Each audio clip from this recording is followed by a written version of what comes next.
My dear students of Honors Part 2, welcome to the class. I am Siddhartha Shankar, an assistant professor in English in Government Horoganga College, Munshiganj. From your course, Introduction to Drama, we are discussing Sophocles' great tragedy, Oedipus Rex, Oedipus the King. And this is mm, a classic tragedy, and this is very much identical, and this is one of the greatest classic tragedies that we find in literature. And that Aristotle, the great philosopher and critic, wrote a very famous book named Poetics, and in that book he has defined tragedy, and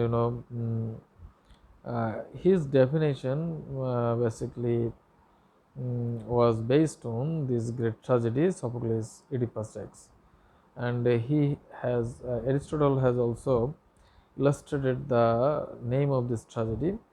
And according to Aristotle, this tragedy, Oedipus Rex, is a perfect one. Dear students, I will take some more classes discussing why this one is a classic tragedy. And today this is a part of that class, and today I am going to discuss the reason behind today I am going to discuss the characteristics of a classic tragedy that is found in this Oedipus Rex, in this tragedy named Oedipus Rex. You know that Oedipus defined tragedy in terms of its plot, character, and action. While we consider tragedy, it should be its plot, character, and action should be brought into consideration. The plot of a tragedy. So, what about the plot? The plot of a tragedy must consist of one great and complete action. The plot must have only one story, and it is compact, it is complete, and it has, in this plot you cannot insert anything or you cannot take anything out from it. That is, it is a complete one. And each part of the play must contribute to the final tragic consequences and effect. Therefore, in a tragedy, the story moves on to the tragedy of the central character, and the viewers or the audience, they wait to see the tragic consequence and the tragedy of the protagonist. And the audience never lose their mind, or they never lose their attention from the actual thing or actual happening of the tragedy. So the story of a tragedy always moves to the tragic consequence. And in a tragedy, the cause and effect must be logically linked. That means there, in every incident there must be a logic, and the effect of a incident must have a reason. That means without any reason nothing happens in a tragedy. Therefore, the cause and effect must be logically linked in a tragedy, and no external force must intervene. And in a tragedy, nothing comes from that outside.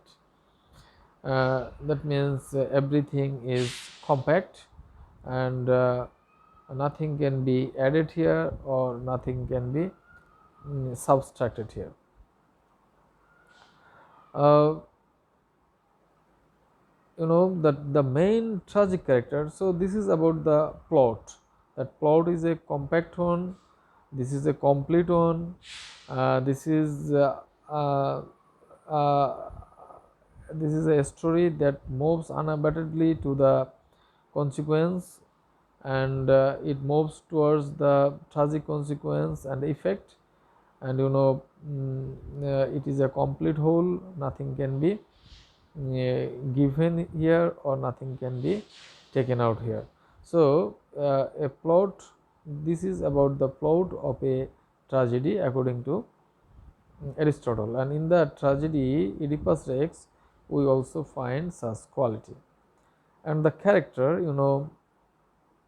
the main tragic character must possess great status and ideal qualities. Yes, that is, a character is a good one, she has that grandeur, and he possesses good status, and she possesses some qualities that must be, that is ideal qualities, and that should be followed by the people. In the tragedy Oedipus Rex we find such qualities. He is a majestic person. We find that his birth was also very in a family of royal status. He was born in a family of royal status, and he had the qualities, he had the heroism, so he had the every quality to be a tragic hero. But he must also have some weakness. That he had some qualities, that's okay, but he has some weakness also. uh, and this weakness causes the tragedy. This weaknesses brings the tragedy to him. And though not a normal flaw, this weakness is called hamartia. The weakness that is found in the character of protagonist, in the character of the protagonist of a tragedy, is called hamartia, and this brings the tragic follow, that tragic consequence to the character. The consequence of the character's own errors of judgment, of his wrong action, must bring the fall. Here you see the character has some fault, and those fault, that is error of judgment.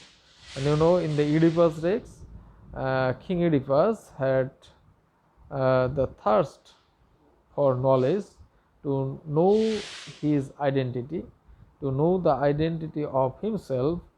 He actually that was an error, that is excessive thirst to know. So in Oedipus he had that fault, and because of that fault he had to suffer, and that was the hamartia in the character of Oedipus. So the error of judgment of his wrong action must bring the fall, from which there is no escape. And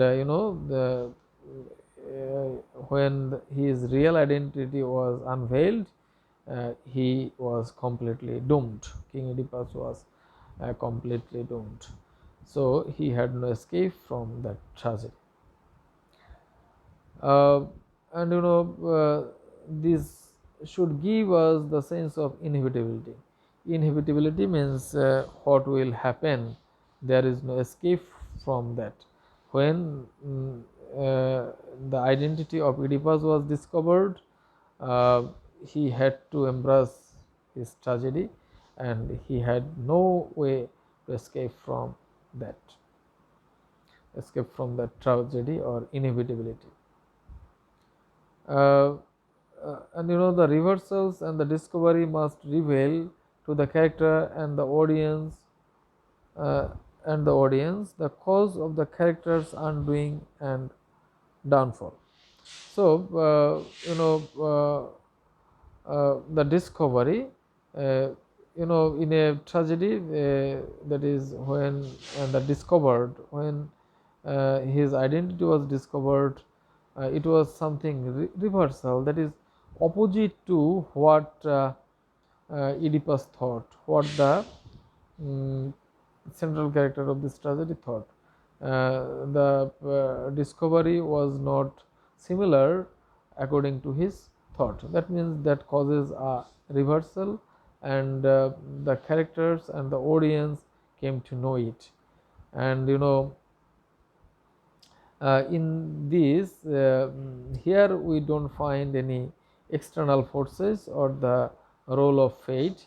Rather, the own fault of the character brings about the tragedy of the character.